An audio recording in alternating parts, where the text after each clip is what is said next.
Today in our lesson, we're going to work on adding and subtracting numbers that have decimal points in them. So not just whole numbers, but numbers with decimals. Now, here's the key thing to do. You have to line up the place values. Anytime you are adding and subtracting, whether it has decimals or not, you have to line up the place values, right? You have to add the ones to the ones place, and the tens to the other tens, and so on. And the same is true with these. You have to add tenths to tenths, and hundredths to hundredths. You have to line up the decimal places. So look at this example, this addition example. 1 5/10 plus 9 plus 47 hundredths.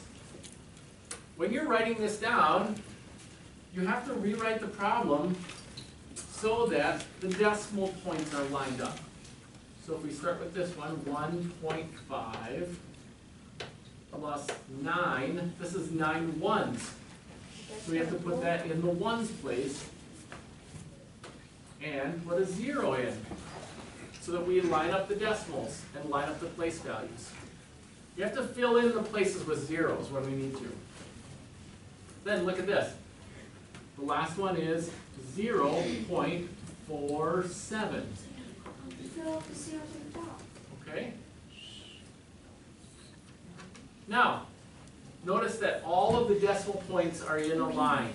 Whenever you're adding and subtracting, you have to line these up. Okay? That's not true of multiplication and division. It's only true for adding and subtracting. You have to line up the decimal points. Then we'll need some more zeros here because 7 hundredths has to have some friends. It has to have some friends. It has to have other numbers in that in order to be able to add. So once you've filled in the zeros, then add up the places. 0 plus 0 plus 7.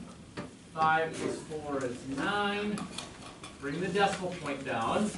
And 1 plus 9 is 10. Okay? Let's do a subtraction example.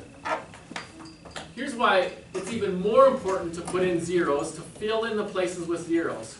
Because you're going to have to use those zeros when you subtract. 3.4 minus 0.76. Now, we have to fill this place because we can't use 0 minus 6 as 6. 0 minus 6 is not 6. Okay? We have to bring over some hundredths so that we can subtract. So we have to regroup that number like we did before. Cross out the 4 and write 3. And then give that 10 to the tens place, or to the previous place. So we have 10 hundredths. We have 10 in there now. We can subtract. 10 minus 6 is 4. 3 minus 7, we can't do that because we don't have enough. So we have to cross out the 3 and write 2, take 1 away, and give that 10 to the previous place. So not 3, but 13 minus 7. Then do 2 minus 0. And make sure that you bring down the decimal point. Okay? Any questions on that? Make sure that these examples are in your notes.